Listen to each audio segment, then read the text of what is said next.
પહેલા 2 લેક્ચરની અંદર આપણે ઘણી બધી એવી વસ્તુઓ ભણેલા છીએ જેનાથી આપણે કાર્બનિક રસાયણ વિજ્ઞાનને વધારે સારી રીતે સમજી શકીએ. કેવી વસ્તુ ભણ્યા? તો પહેલા લેક્ચરની અંદર આપણે કાર્બનિક રસાયણ વિજ્ઞાન ક્યાંથી વિકસિત થયેલું છે એની થોડી ઘણી વાત કરેલી હતી. ત્યારબાદ બીજા લેક્ચરની અંદર આપણે કાર્બનિક રસાયણ વિજ્ઞાનનું વર્ગીકરણ કર્યું હતું આખું, કે ભાઈ કાર્બનિક રસાયણ વિજ્ઞાનની કેટલી શાખાઓ છે, કેવા પ્રકારના સંયોજનો આપણે એમાં ભણવાના આવશે, એના વિશે આપણે ડિટેલમાં માહિતી મેળવેલી હતી. હવે સીધી અને સાદી આપણે વાત કરીએ તો આપણી પાસે અસંખ્ય એટલા કાર્બનિક સંયોજનો છે અને સતત ને સતત નવા પ્રકારના કાર્બનિક સંયોજનો બનતા જ રહીએ છે. બરાબર? હવે સીધી અને સાદી વસ્તુ છે કે આટલા બધા સંયોજનો હોય તો એનું નામકરણ જરૂરી છે.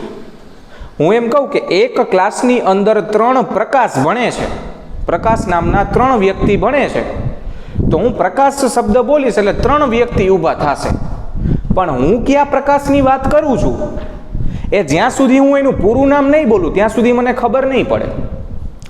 એની જેમ જ આપણે આ બધા સંયોજનને એક પ્રોપર, એક સાચું અને એક વ્યવસ્થિત નામ આપવું પડશે, જેના લીધે આપણે આ દરેક સંયોજનોનું સરસ વ્યવસ્થિત એવું વર્ગીકરણ કરી શકીએ અને એમને આપણે સરસ રીતે ઓળખી શકીએ. એના માટે આપણે અમુક શબ્દો વિશે પહેલાં થોડીક માહિતી મેળવવી પડશે. એમાં સૌથી પહેલો શબ્દ છે શૃંખલા. સૌથી પહેલો શબ્દ છે શૃંખલા. શૃંખલા મતલબ કાર્બનની શ્રેણી.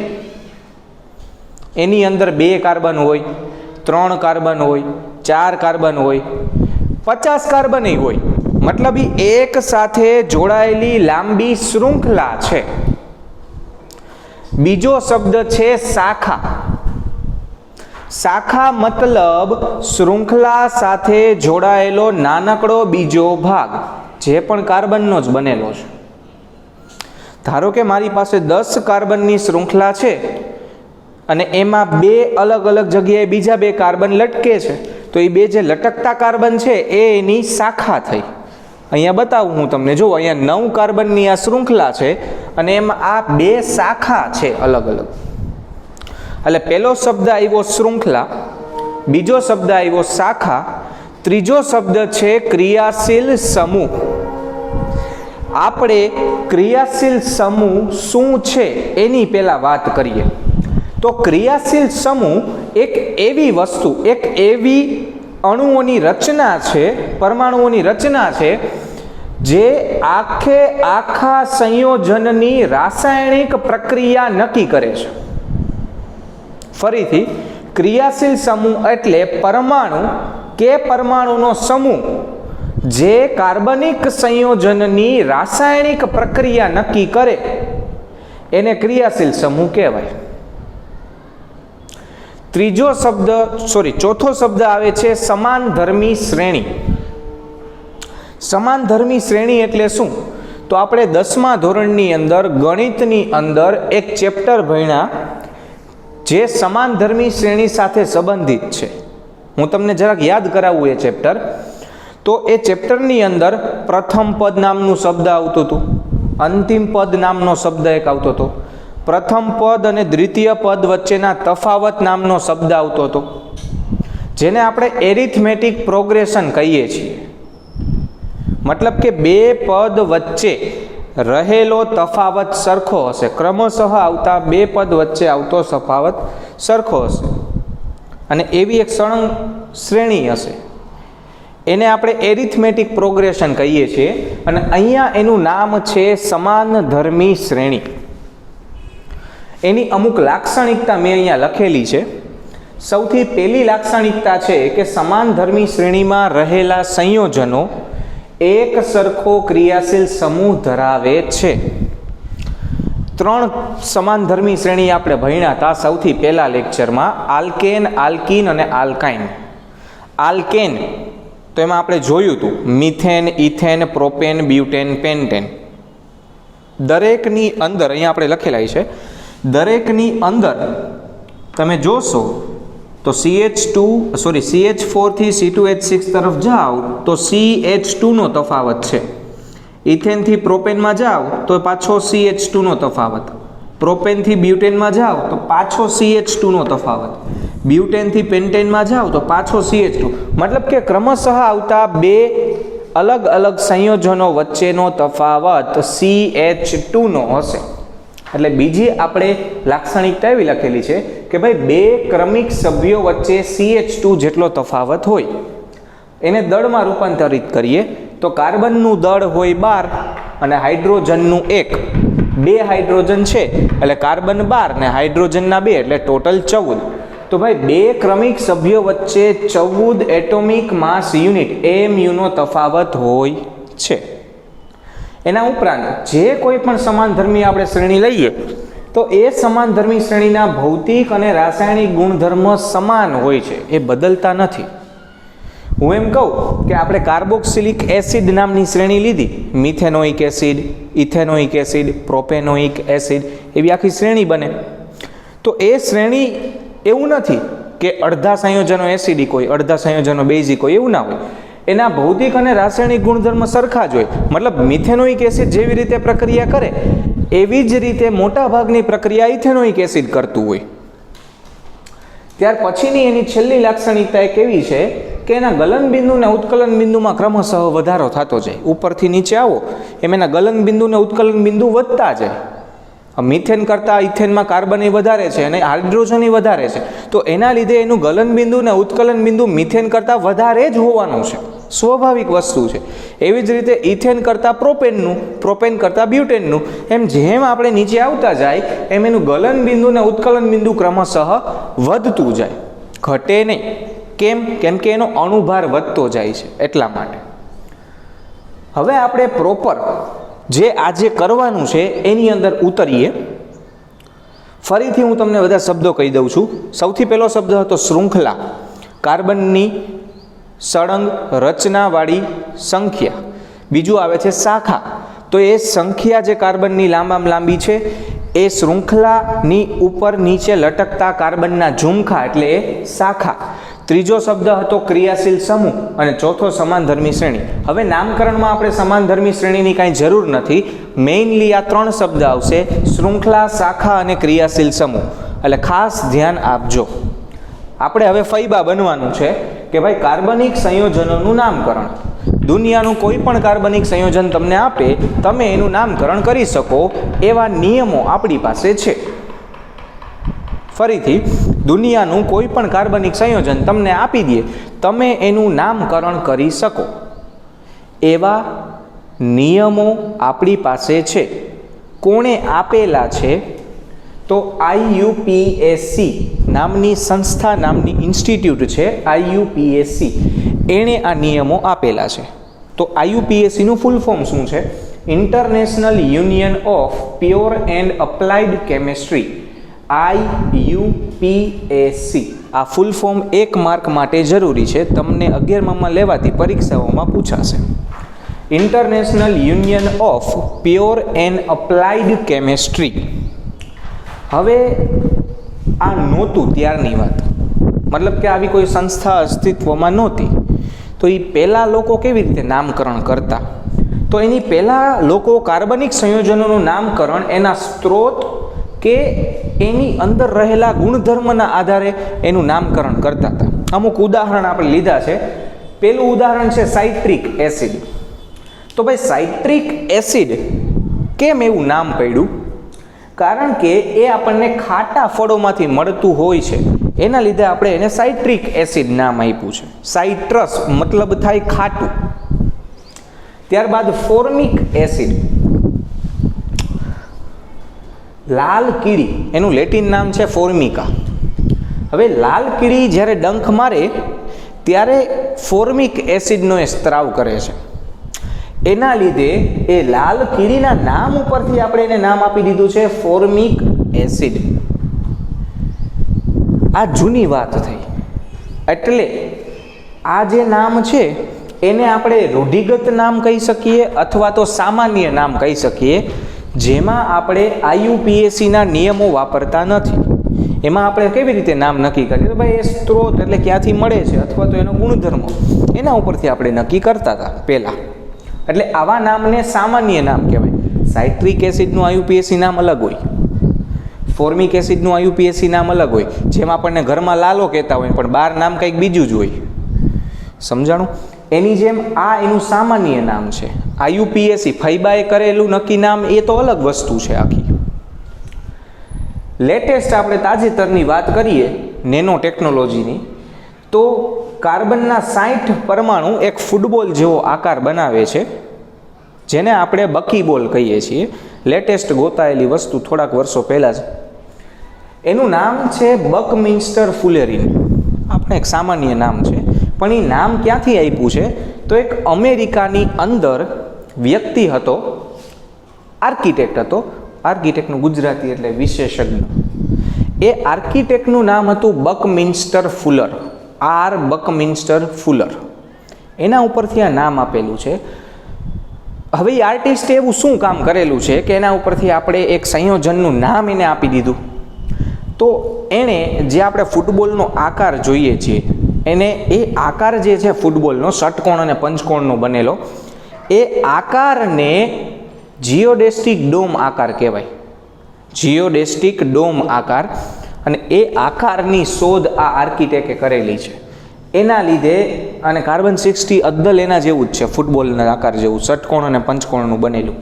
એના લીધે આપણે એને નામ આપી દીધું છે બકમિન્સ્ટર ફુલર. એ પણ એક સામાન્ય નામ જ છે. એટલે આ એક ઇન્ફોર્મેટિવ વસ્તુ છે, ઇન્ફોર્મેશન માહિતી છે ત્યાં, અને માહિતીને લગતા પ્રશ્નો 1 માર્કમાં પૂછાય. બરાબર? હવે આપણે મેઇન જે કામ કરવાનું છે ભાઈ, ફૈબા બનવાનું છે આયુપીએસી. તો કાર્બનિક સંયોજનોનું આયુપીએસી નામકરણ કરવા માટેની પદ્ધતિ, કાર્બનિક સંયોજનોનું આયુપીએસી નામ કરવા માટેની પદ્ધતિ, એના માટેના શબ્દો સૌથી પહેલાં મેં તમને જે કીધા એ અહીંયા મેં તમને દર્શાવેલા છે, જેથી તમે એને વ્યવસ્થિત રીતે ઇમેજિન કરી શકો. સૌથી પહેલાં જનક શૃંખલા. મેં શૃંખલા શબ્દ એક તમને કીધો હતો, મતલબ કે કાર્બનથી જોડાયેલી લાંબામાં લાંબી ચેઇન, સૌથી લાંબી ચેઇન જે બનતી હોય એ આપણી જનક શૃંખલા કહેવાય. પછી હતી શાખા. તો આ જો એક અહીંયા કાર્બનનું ઝુમખું બીજું લટકે છે, એક જ કાર્બન છે, પણ એ શાખા છે, આપણી જે શૃંખલા છે ને એ શૃંખલાની અંદર ફિટ નથી થતું, એ અલગથી બહાર લટકે છે. એના લીધે આપણે એને નામ આપી દીધું છે શાખા. ત્યાર પછી શબ્દ હતા ત્રીજો ક્રિયાશીલ સમૂહ. તો અહીંયા આપણે 2 ક્રિયાશીલ સમૂહ અલગ અલગ બતાવેલા છે. એક ક્રિયાશીલ સમૂહ છે OH અને બીજો ક્રિયાશીલ સમૂહ છે Br. Br એટલે બ્રોમિન.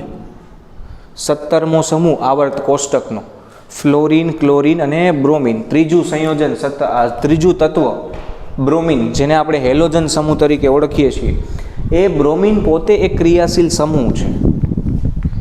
એટલે અહીંયા એક બ્રોમિન ક્રિયાશીલ સમૂહ છે અને એક OH હાઇડ્રોક્સાઇડ જેને આપણે કહીએ છીએ, પણ કાર્બનિક રસાયણ વિજ્ઞાનમાં એનું નામ હાઇડ્રોક્સિલ થઈ જાય. એટલે બીજો ક્રિયાશીલ સમૂહ છે હાઇડ્રોક્સિલ ક્રિયાશીલ સમૂહ.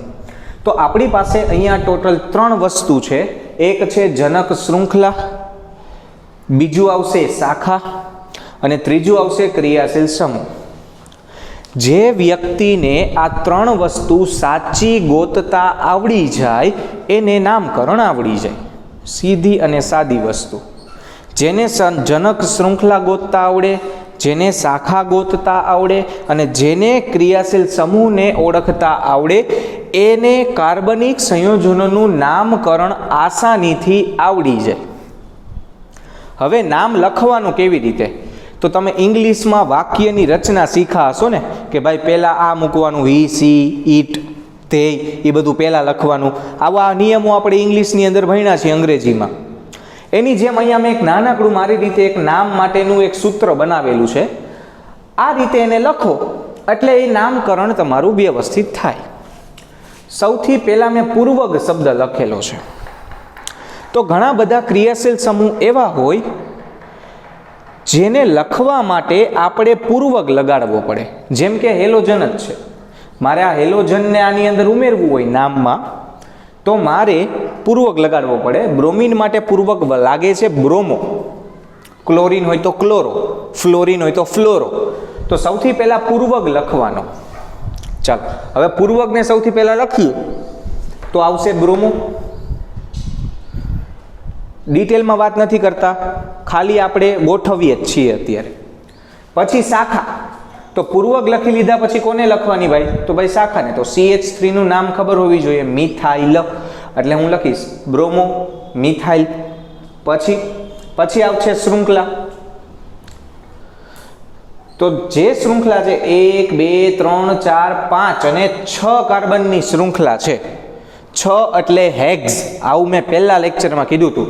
અને ક્યાંય દ્વિબંધ કે ત્રિબંધ નથી એટલે એ આલ્કેન હોય, તો એ થઈ ગયું હેક્ઝેન. એટલે બ્રોમો મિથાઇલ હેક્ઝેન, છેલ્લે પ્રત્યય આવશે. હવે આ OH એવું છે કે જે પ્રત્યય તરીકે લાગે, આલ્કોહોલ એટલે ઓલ પ્રત્યય લાગશે. હાલ બ્રોમો મિથાઇલ હેક્ઝેનોલ, બ્રોમો મિથાઇલ હેક્ઝેનોલ. બરાબર. હવે આટલે કામ પતતું નથી. આ આપણે માત્ર શબ્દને ગોઠવ્યા છે.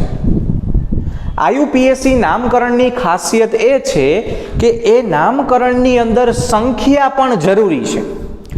તમે જે સ્થાને જે વસ્તુ જોડેલી છે એ સ્થાનનો નંબર લખો નામમાં. જેના વિશે ડિટેલમાં આપણે વાત કરશું, પણ ગોઠવણી આવી હોવી જોઈએ. કહેવાનો મતલબ એમ છે. હવે આપણે એક સમાનધર્મી શ્રેણી લઈએ આલ્કેન, અને આલ્કેન સંયોજનોના નામકરણથી આપણે આગળ વધીએ. તો સૌથી પહેલા આલ્કેન સંયોજનોના નામકરણમાં આપણે પૂર્વક કે એવું કંઈ ઓછું આવશે. માત્ર 3 જ વસ્તુ આવશે: શાખા, આલ્ક એટલે કાર્બનની શૃંખલાની સંખ્યા, અને છેલ્લે પ્રત્યય આલ્કેનનું N. બરાબર. હવે આ શાખાનું નામકરણ પહેલા આપણે જોઈ લઈએ. શાખાનું નામ કેવી રીતે યાદ રખાય? તો આ આલ્કેન સંયોજનો છે બધા: methane, ethane, propane, butane, pentane. અણુસૂત્ર તો ભાઈ CH4, C2H6, C3H8, C4H10, C5H12.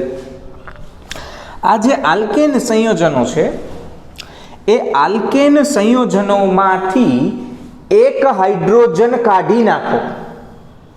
મિથેનમાંથી એક હાઇડ્રોજન કાઢી નાખો, મતલબ કે કાર્બનના 4 બંધ, 4 રાણીમાંથી એક રાણી વહી ગઈ. મતલબ કે કાર્બન પાસે હજી એક રાણી બનાવવાની જગ્યા ખાલી, એટલે એક બંધ ખાલી. તો મેં જો CH3 માં એક બંધ ખાલી બતાવ્યો, મતલબ કે હજી કાર્બન પાસે એક સ્થાન ખાલી છે. એટલે એ મિથેનમાંથી મિથાઇલ ક્રિયાશીલ સમૂહ બની ગયો, ઇથેનમાંથી ઇથાઇલ બની ગયું, એક હાઇડ્રોજન ઓછો. પ્રોપેનમાંથી પ્રોપાઇલ બની ગયું, બ્યુટેનમાંથી બ્યુટાઇલ બની ગયું, પેન્ટેનમાંથી પેન્ટાઇલ બની ગયું. શું બતાવે છે કે ભાઈ તમારા આલ્કેનમાંથી એક હાઇડ્રોજન ઓછો છે અને તે કોઈ પણ જગ્યાએ જોડાઈ શકવા સક્ષમ છે, કારણ કે એની પાસે એક બંધ ખાલી છે. એના શોર્ટ સંજ્ઞા ખાસ યાદ રાખજો JEE નીટ માટે. મિથાઇલની સંજ્ઞા છે ME, ઇથાઇલની સંજ્ઞા છે ET, પ્રોપાઇલની સંજ્ઞા છે PR, બ્યુટાઇલની સંજ્ઞા છે BU અને પેન્ટાઇલની સંજ્ઞા છે PN. આ સંજ્ઞા ખાસ યાદ રાખવી જરૂરી છે, કેમ કે આ સંજ્ઞા યાદ હશે તો ઘણીવાર JEE નીટના MCQમાં સંજ્ઞા વડે કામ લેવામાં આવે છે. જેથી તમે ભૂલી ગયા હોવ તો તમને તકલીફ પડે, એટલે પહેલેથી જ આ વસ્તુ હું તમને યાદ રખાવું છું. હવે અમુક વિશિષ્ટ કિસ્સા અહીંયા જુઓ. 1 2 અને 3 કાર્બન. 3 કાર્બન હોય તો એને પ્રોપાઇલ કહેવાય ને, સાચું? 3 કાર્બન હોય તો પ્રોપાઇલ કહેવાય. પણ અહીંયા જુઓ, મેં હાઇડ્રોજન જે કાઢેલો છે એ પહેલા કાર્બન ઉપરથી હાઇડ્રોજન નથી કાઢ્યો, વચ્ચેના કાર્બન ઉપરથી હાઇડ્રોજન કાઢ્યો છે. એટલે વચ્ચે બંધ ખાલી છે. જુઓ, જ્યાંથી મેં બંધ કાઢેલો હોય ને ત્યાં સ્ટાર કરેલો છે. હવે વચ્ચેથી કાઢેલું છે એના લીધે એનું નામ છે આઇસોપેન્ટાઇલ. આ સ્પેશિયલ યાદ રાખવાના છે. 1 2 3 4 અને 5. 5 કિસ્સા સ્પેશિયલી યાદ રાખવાના છે અને એના માટેનું સ્પેશિયલ નામકરણ કાલે ભણવાના છીએ આપણે. ચાલો, સૌથી પહેલા 3 કાર્બન અને વચ્ચેના કાર્બનથી જો બંધ ખાલી હોય તો એને આઇસોપેન્ટાઇલ કહેવાય. સોરી, મારી લખવામાં ભૂલ છે. પેન્ટાઇલ નથી, આ આ પ્રોપાઇલ છે.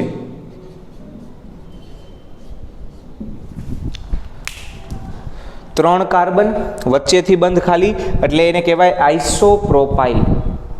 હવે 4 કાર્બનની વાત કરીએ તો 4 કાર્બનવાળા 1, 2 અને 3 સંયોજનો છે, અલગ અલગ 3 આલ્કાઇલ છે.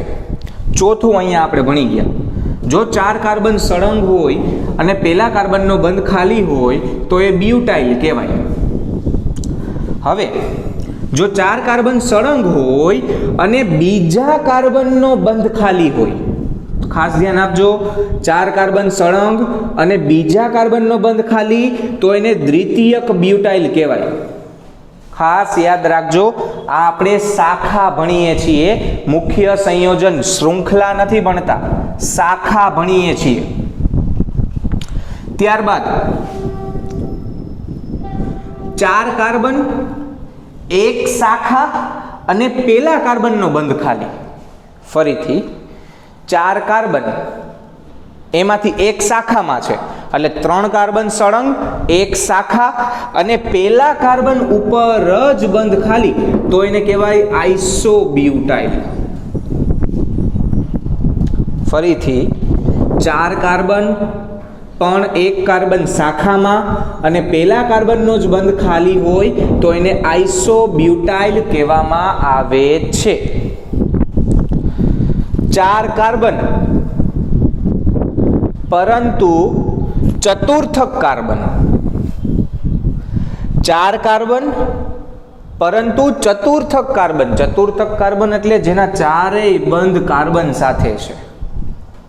ચતુર્થક કાર્બન એટલે જેના ચારે 4 બંધ ચતુર્થક એટલે કે 4 અલગ અલગ કાર્બન સાથે છે. તો અહીંયા જુઓ, 4 કાર્બન છે પણ ચતુર્થક છે. કેવી રીતે ચતુર્થક છે? તો એક કાર્બન બીજા 3 કાર્બનથી તો કનેક્ટેડ છે જ, પણ હજી એક બંધ ખાલી છે જ્યાંથી એ હજી એક કાર્બન સાથે જોડાશે. એના લીધે આને તૃતીયક બ્યુટાઇલ કહેવાય. ફરીથી 4 કાર્બન સળંગ અને પેલા કાર્બન ઉપર જ બંધ ખાલી તો એ બ્યુટાઇલ શાખા. 4 કાર્બન સળંગ પણ બીજા કાર્બન ઉપર શાખા હોય, બીજા કાર્બનનો બંધ ખાલી હોય તો એને દ્વિતીયક બ્યુટાઇલ કહેવાય. 4 કાર્બન પણ એક કાર્બન શાખામાં અને પેલા કાર્બન ઉપરથી બંધ બનતો હોય નવો તો એ આઇસોબ્યુટાઇલ કહેવાય. 4 કાર્બન અને ચતુર્થક કાર્બન હોય તો એને તૃતીયક બ્યુટાઇલ કહેવાય.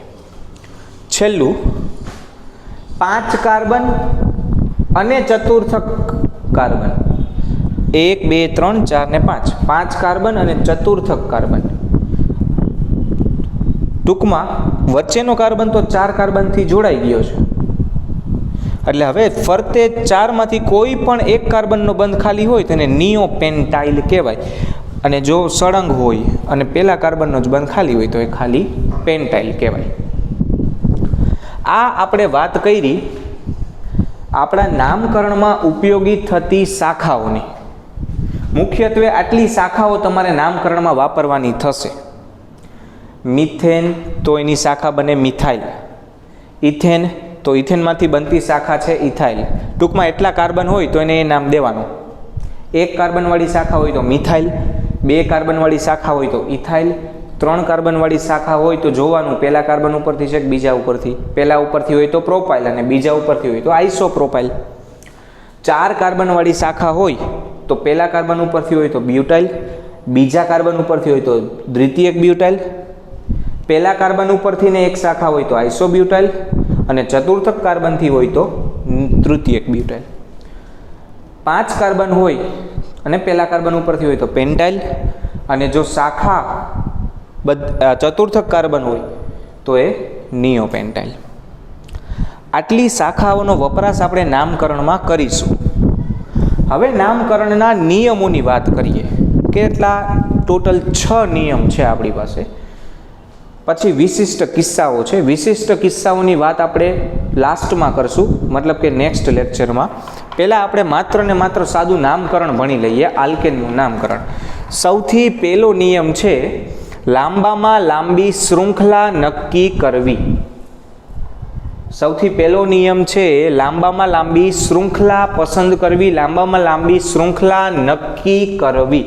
એક ઉદાહરણ મેં અહીંયા લીધું છે, બે એક જ સંયોજન છે. તમે જોશો તો ખબર પડશે કે ટોટલ 12 કાર્બન છે બધાની અંદર. આ 9, 10, 11 ને 12, તો આમાંય 9, 10, 11 ને 12 એક જ સંયોજન છે, પણ આપણે એનું નામ નક્કી કરવાનું છે. તો હું અહીંયા ઘણી બધી રીતે શાખા બનાવી શકું છું. આ પહેલી શાખા, આ પહેલી શૃંખલા બનવાની પોસિબિલિટી આપણે જોઈ લઈએ.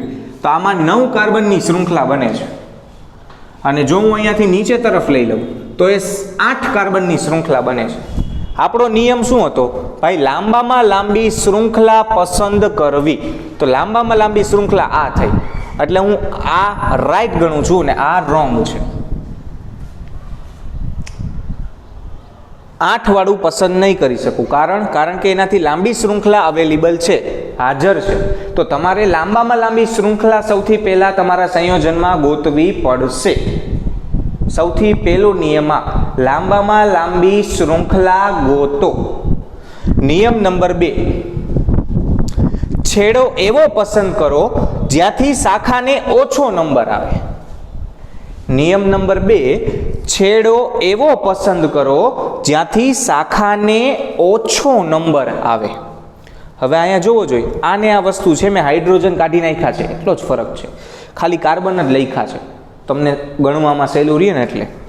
તો આ 9 કાર્બનની શ્રેણી આપણે પસંદ કરી હતી, આ 9 કાર્બનની શ્રેણી આપણે પસંદ કરી હતી. હવે નક્કી એ કરવાનું છે કે મારે નંબર આ બાજુથી દેવા કે આ બાજુથી દેવા, આગળથી નંબર આપવું કે પાછળથી નંબર આપવું. તો એનો સાદો ને સિમ્પલ નિયમ, જે બાજુથી ઓછો નંબર આવે શાખાને એ બાજુથી નંબર દેવાના. જે બાજુથી શાખાને ઓછો નંબર આવે એ બાજુથી નંબર આપવા. હાલો, હું આ બાજુથી નંબર આપું તો મારી જે શાખા આવે છે એને બીજો નંબર આવે છે, અને બીજી શાખાને છઠ્ઠો નંબર આવે છે. જો આ બાજુથી નંબર આપું તો પહેલી શાખાને ચોથો નંબર આવે છે અને બીજી શાખાને 8મો નંબર આવે છે. એટલે પહેલી શાખાની જોડી બને છે 2 અને 6. પહેલા રીતે બને છે 2 અને 6, અને બીજી રીતે બને છે 4 ને 8. તો જે બાજુથી ઓછો નંબર આવે એ માન્ય. અહીંયાથી 2 નંબર આવે છે એટલે 2 ઓછા છે 4 કરતા, એટલે આ માન્ય અને આ ખોટું. પહેલો નિયમ લાંબામાં લાંબી શૃંખલા નક્કી કરો. બીજો નિયમ શાખાને ઓછો નંબર આવે એ બાજુથી નંબર આપો. નિયમ નંબર 3, શાખાના નામ ABCD પ્રમાણે લખવા. શાખાના નામ ABCD પ્રમાણે લખવા, અંગ્રેજી મૂળાક્ષરો પ્રમાણે લખવાના. હાલો, કેવી રીતે? તો એક કાર્બન છે, એક કાર્બન માટે મેં કીધું હતું મિથાઇલ, 2 કાર્બન માટે મેં કીધું હતું ઇથાઇલ. હવે મિથાઇલનો સ્પેલિંગ M થી ચાલુ થાય અને ઇથાઇલનો સ્પેલિંગ E થી ચાલુ થાય.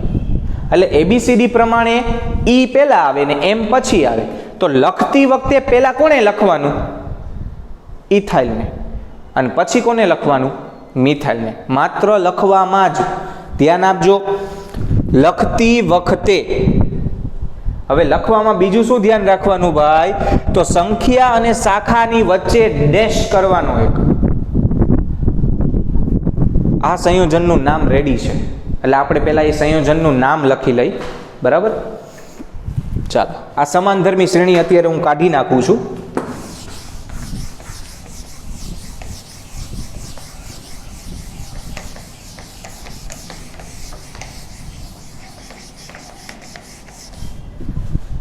ચાલો જોજો, સૌથી પહેલા 9 કાર્બનની શ્રેણી. હવે 9 કાર્બનની શ્રેણી હોય તો એનું નામ થશે નોનેન. સૌથી પહેલા આપણે આલ્ક પ્લસ એન. આલ્ક એટલે શૃંખલા, શૃંખલા કેટલાની? 9ની. 9 એટલે નોન, અને આલ્કેન માટે પ્રત્યય લાગે એન, એટલે નોનેન. શાખા આગળ લખવાની છે, એટલે હવે શાખાની વાત કરીએ. તો છેડો એવો પસંદ કરો જ્યાંથી ઓછો નંબર આવે. આ બાજુથી 2 નંબર આવે છે અને આ બાજુથી 4, એટલે 2 વાળું માન્ય ગણાય. એટલે 2 ઉપર મિથાઇલ છે અને 6 ઉપર ઇથાઇલ છે. 2 ઉપર મિથાઇલ અને 6 ઉપર ઇથાઇલ. હવે લખવાનું કેવી રીતે? તો ત્રીજો નિયમ હતો ABCD પ્રમાણે લખવાનો. તો ઈ પહેલા આવે એટલે હું પહેલા ઇથાઇલ લખીશ. ઇથાઇલ કેટલા ઉપર છે? 6 ઉપર છે. એટલે પહેલા આવશે 6 ઇથાઇલ. હવે કાઉન્સમાં મેં લખ્યું, જો સંખ્યા અને નામ વચ્ચે ડેશ કરવાનું. બીજું બાકી રહ્યું મિથાઇલ. મિથાઇલ છે 2 નંબર ઉપર મિથાઇલ છે એટલે 2 મિથાઇલ. હવે નામની વચ્ચે ડેશ નો આવે એટલે આનું આખું નામ બની ગયું 6 ઇથાઇલ 2 મિથાઇલ નોનેન. આ સંયોજનનું નામ. ક્લિયર? આમાં 3 નિયમ આપણે વાપર્યા, ત્યાં આપણને નામ મળી ગયું. ક્રમશઃ નિયમ વાપરવાના એટલે નામ આપણને મળતા જાય. હવે અમુક વિશિષ્ટ નિયમો છે, તમે અમુક સંકટમાં ફસાઈ જાવ ત્યારે શું કરવાનું એના માટે. તો ચોથો નિયમ છે, જો 2 થી વધુ સમાન શાખા હોય તો. શું કીધું? જો 2 થી વધુ સમાન શાખા હોય તો. હવે ધારો કે મેં અહીંયા એક જ કાર્બન રાખ્યો છે, 2 નથી રાખ્યા, એટલે 2 ની જગ્યાએ 3. ચાલો 2 ની જગ્યાએ 3. તો હવે 2 મિથાઇલ થઈ ગયા ને, એક કાર્બન. તો એક સરખા વિસ્થાપિત સમૂહવાળી 2 શાખા થઈ ગઈ, 1 અને 2. જો 2 કે તેથી વધુ સમાન શાખા હોય તો શું કરવાનું? જો 2 શાખા હોય એક સરખી તો એના માટે ડાઈ શબ્દ વાપરવાનો. જો 3 શાખા એક સરખી હોય તો એના માટે ટ્રાય શબ્દ વાપરવાનો.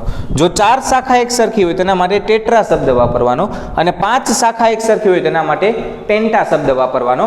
હવે અહીંયા આપણે વાત કરીએ, ફરીથી આનું નામ લખીએ. ચાલો, પેલા 9 કાર્બન છે, એ 9 કાર્બન તો હતા એના એ જ રહેશે, એમાં તો કંઈ ફેરફાર આવશે નહીં. એટલે એ થઈ ગયું આપણું નોનેન. બરાબર? હવે જોવો જોઈએ, બીજા કાર્બન ઉપર એ મિથાઇલ અને છઠ્ઠા ઉપર એ મિથાઇલ. 2 ઉપર મિથાઇલ ને 6 ઉપર મિથાઇલ.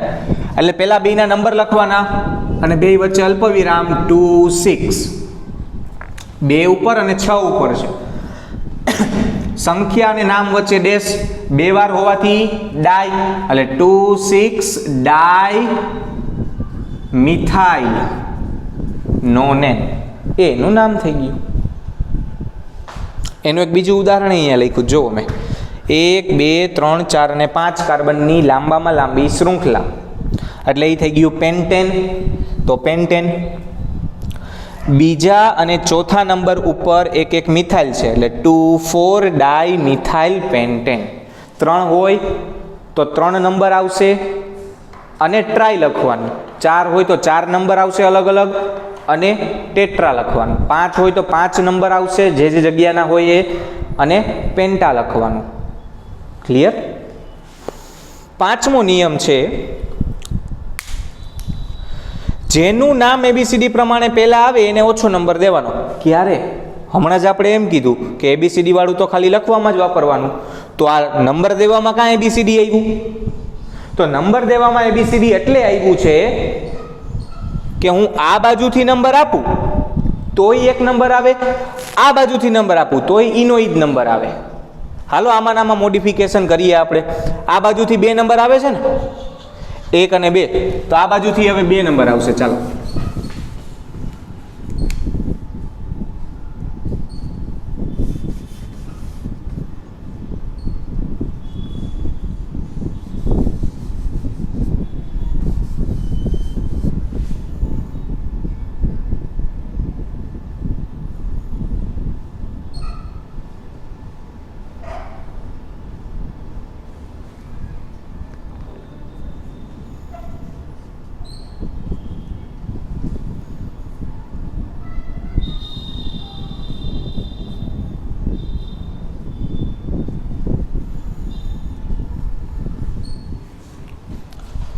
જોવો જોઈએ, આ બાજુથી 2 નંબર આવે અને તમે આ બાજુથી નંબર આપો તોય 2 નંબર જ આવે. 1 2 3 4 5 અને 6 ને 7.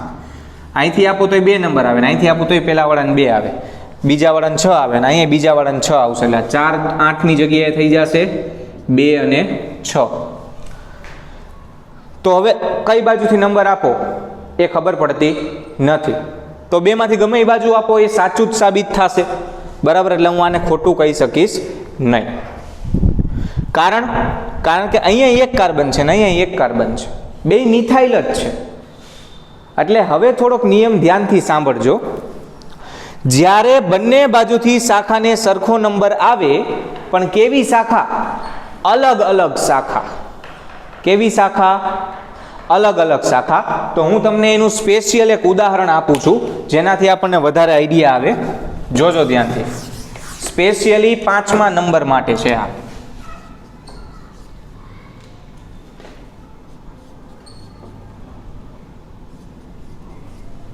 અહીંયા એક શાખા છે કાર્બનની અને અહીંયા એક શાખા છે 2 કાર્બનની છે. જોજો હવે તમે આ બાજુથી નંબર આપો 1 2 3 4 5 6 7 અને 8. હવે આ બાજુથી નંબર આપો 1 2 3 4 5 6 7 અને 8. તો આ બાજુથી નંબર આપો તોય 3 આવે છે અને આ બાજુથી આપો તોય 3 આવે છે. હવે વાંચો જોઈ, જ્યારે બંને બાજુથી શાખાને સરખો નંબર આવે ત્યારે, બંને બાજુથી શાખાને સરખો નંબર આવે ત્યારે જેનું નામ ABCD પ્રમાણે પહેલા આવે એને ઓછો નંબર આપો. હવે જોવો જોઈ શાખા જુઓ, આ 2 કાર્બનની શાખા ના 1 કાર્બનની. આનું નામ છે ઇથાઇલ અને આનું નામ છે મિથાઇલ. તો ABCD પ્રમાણે કોણ પહેલા આવશે? આ. તો આને મારે ઓછો નંબર આપવાનો. પણ ક્યારે? જો બે બાજુથી સરખો નંબર આવે તો જ. એ નિયમ અહીંયા વાપરતા નહીં. અહીંયા તો પેલો નિયમ આપણો શું? તો જે શાખાને ઓછો નંબર આવે એ જ શાખાને પહેલો વાર મળવો જોઈએ. જો બે બાજુથી સરખા નંબર આવે તો આ ABCD નો નિયમ લાગુ પાડવાનો. ખાસ ધ્યાનથી સાંભળજો. જે શાખાને ઓછો નંબર આવે એ શાખાને જ ઓછો નંબર આવવો જોઈએ, પરંતુ બંને બાજુથી સરખો નંબર આવતો હોય તો જે શાખાનું નામ ABCD પ્રમાણે પહેલા આવતું હોય એને ઓછો નંબર આવે. ચાલો હવે આનું નામ આપણે બનાવીએ. તો સૌથી પહેલા આ નંબર નહીં આવે, કારણ કે આપણે ઇથાઇલને ઓછો નંબર દેવાનો છે, એટલે આ બાજુથી નંબર દેવો પડશે. એટલે આનું નામ થશે 1 2 3 4 5 6 7 અને 8. 8 એટલે ઓક્ટ અને આલ્કેન હોવાથી ઓક્ટેન. ઓક્ટેન ABCD પ્રમાણે તો પહેલા લખવાનું જ, એટલે 3 ઇથાઇલ અને 6 ઉપર મિથાઇલ, એટલે 6 મિથાઇલ ઓક્ટેન. આ એનું સાચું નામ. ક્લિયર બધાને? છઠ્ઠો અને છેલ્લો નિયમ, જો શાખાની પણ શાખા હોય તો, થોડું કોમ્પ્લિકેટેડ થતું જાય છે, ધ્યાન આપજો. જો શાખાની પણ શાખા હોય તો શાખાની શાખા માટે જ્યાંથી જોડાય ત્યાંથી નંબર 1 આપવો. આ જોવો જોઈએ, આ આપણું સંયોજન છે સાયક્લોહેક્ઝેન. ચક્રીય છે એટલે સાયક્લો શબ્દ લાગે, પહેલા લેક્ચરમાં કીધું હતું. અને 6 કાર્બન હોવાથી હેક્ઝેન, સાયક્લોહેક્ઝેન. સાયક્લોહેક્ઝેન ઉપર આ એક શાખા છે, બરાબર. હવે આ શાખામાં જોશો તો શાખાની એ પાછી 2 શાખા છે. ત્યારે શું કરવાનું? તો ભાઈ જ્યાંથી જોડાતું હોય ને ત્યાંથી જ નંબર દઈ દેવાનો, શાખાને નંબર દેવાનો. 1 2 3 ને 4. જ્યાંથી જોડાય ને ત્યાં પહેલો નંબર, જ્યાંથી જોડાય ત્યાં પહેલો નંબર આપી દેવાનો. એટલે 1 2 3 ને 4. બાકીનું કામ તો આવડે છે નંબર આપી દીધા પછી. હાલો જોઈએ, 2 શાખા છે સરખી જ છે. જુઓ તો 1 3 ડાયમિથાઇલ, બરાબર. 1 3 ડાયમિથાઇલ એને કાઉન્ટ્સમાં લખી નાખવાનું શાખાની શાખાને. એ ક્યાં છે? તો પેલા કાર્બન ઉપર છે. 1 1 3 ડાયમિથાઇલ અને આ કઈ શાખા છે જોવો જોઈએ? 1 2 3 ને 4. 4 કાર્બન હોય તો બ્યુટાઇલ. આને અત્યારે વાપરવાના જ નથી હો ક્યાંય, એ આવશે સ્પેશિયલ કેસમાં નેક્સ્ટ લેક્ચરમાં. આ તો 4 કાર્બનની જ શૃંખલા છે અને એના ઉપર પાછી બીજી શાખાઓ બની. ક્લિયર? અને પાછળ સાયકલો હેક્ઝેન. આ 6 નિયમ સાંભળીને બહુ મજા આવી હશે, સહેલાઈ લાગ્યા હશે, બહુ સારું કહેવાય. પણ આની જેટલી વધારે પ્રેક્ટિસ કરશો એટલું આ સરળ થતું જશે. આની જેટલી વધુ પ્રેક્ટિસ થશે એટલું નામકરણ સરળ થતું જશે. એના પ્રેક્ટિસ માટે હું તમને એક મટીરિયલ મોકલીશ. એ મટીરિયલ તમારે ખાસ તૈયાર કરવું. આના માટે હું તમને એક મટીરિયલ મોકલીશ. એ મટીરિયલમાં રહેલા દરેક સંયોજનના નામકરણ ખાસ સોલ્વ કરવા. ક્લિયર બધાને? તો આજનો લેક્ચર આપણે અહીંયા સુધી રાખશું. જો તમને કોઈ ડાઉટ હોય નામકરણમાં તો તરત જ સ્કૂલનો સંપર્ક કરજો. Thank you.